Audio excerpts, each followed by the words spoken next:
بسم اللہ الرحمن الرحیم۔ میں آپ کو ایک ایسا عمل بتانے لگا ہوں کہ اس عمل کے کرنے سے، اس وظیفہ کے کرنے سے جب تک آپ کا وضو رہے گا، اللہ رب العزت کے فرشتے مسلسل اس بندے کا ثواب لکھتے رہیں گے۔ وضو تو ہر بندہ کرتا ہے اور کرنا بھی ہوتا ہے نماز کے لیے، لیکن اگر کوئی بندہ اس حدیث پر عمل کر لے جو امام الانبیاء محمد مصطفیٰ صلی اللہ علیہ وسلم کے صحابی رسول حضرت ابو ہریرہ رضی اللہ تعالی عنہ بیان فرماتے ہیں،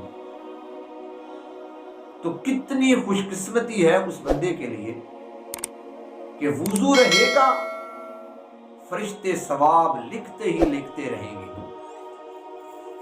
حضرت ابو ہریرہ رضی اللہ تعالی عنہ فرماتے ہیں کہ کوئی بندہ بھی وضو کرنے سے پہلے صرف یہ دو الفاظ کہہ دے، بسم اللہ والحمدللہ، بسم اللہ والحمدللہ۔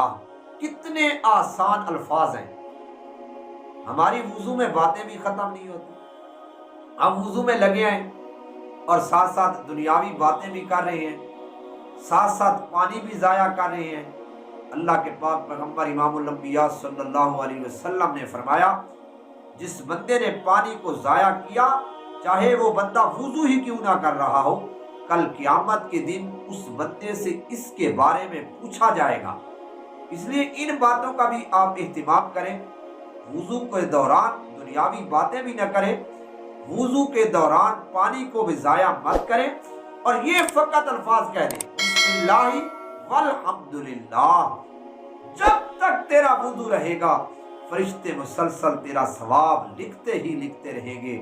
کتنی پیاری حدیث ہے، اور اللہ کے پاک پیغمبر امام الانبیاء صلی اللہ علیہ وسلم نے فرمایا، وضو کے بعد کوئی بندہ اگر یہ الفاظ کہہ دیتا ہے وضو کرنے کے بعد، اشہد ان لا الہ الا اللہ وحدہ لا شریک لہ واشہد ان محمدا عبدہ ورسولہ، تو جنت کے 8 دروازے اس کے لیے کھل جاتے ہیں۔ کتنی آسان چیزیں ہیں، کتنے پیارے پیارے وظیفے ہیں۔ اگر ہم انہی وظیفوں پر عمل کر لیں تو ہماری تو دنیا بھی سنور جائے گی اور آخرت بھی سنور جائے گی۔ اللہ سے دعا ہے اللہ عمل کی توفیق عطا فرمائے۔